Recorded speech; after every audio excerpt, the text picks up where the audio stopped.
చూసినటువంటి రజనీకాంత్ నటించినటువంటి కూలీకి సంబంధించి అయితే ట్రైలర్ అయితే రిలీజ్ చేశారు. ఈ ట్రైలర్ రివ్యూ ఎలా ఉంది అనేది మనం అబ్జర్వ్ చేసే మటుకు ఈ యొక్క సినిమాలో కీలక పాత్రగా పోషించినటువంటి వ్యక్తులు నాగార్జున, అదేవిధంగా అమీర్ ఖాన్, అదేవిధంగా శృతి హాసన్, సత్యదేవ్, ఉపేంద్ర, రజనీకాంత్ గారు. ఈ యొక్క ట్రైలర్ చూస్తే మనకు స్పష్టంగా కూడా అర్థమవుతుంది.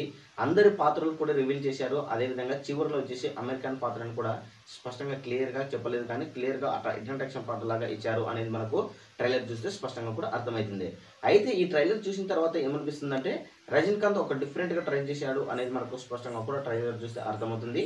అదేవిధంగా కింగ్ నాగార్జున వచ్చేసి ఈ యొక్క సినిమాలో వచ్చేసి డాన్గా ఉండబోతున్నాడు, విలన్ పాత్ర చేశాడు అనేది మనకు క్లియర్ కట్గా ట్రైలర్ చూస్తే స్పష్టంగా కూడా అర్థమవుతుంది. అదేవిధంగా ఈ యొక్క ట్రైలర్లో వచ్చేసి ఒక యాక్షన్ థ్రిల్లింగ్గా సాగే విధంగా కథ ఉంది అనేది మనకు స్పష్టంగా క్లియర్ కట్గా అర్థమవుతుంది అనేది మనకు స్పష్టంగా కూడా గమనించుకోవచ్చు.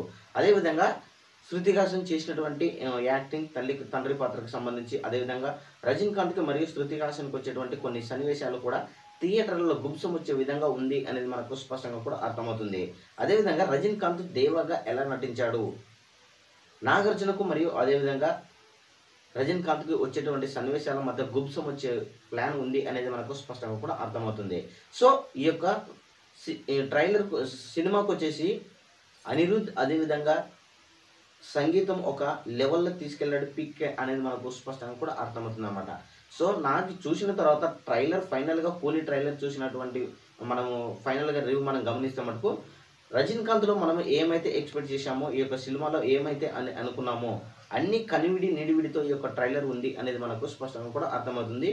ఫైనల్గా ఈ యొక్క రివ్యూ వచ్చేసి చాలా గుప్సంగా ఉంది ఈ యొక్క ట్రైలర్ అనేది మనకు స్పష్టంగా కూడా అర్థమవుతుంది. మరి ట్రైలర్ మీరు చూసింటే మీ యొక్క అభిప్రాయాన్ని కామెంట్ సెక్షన్ కూడా తెలియజేయండి. Thank you.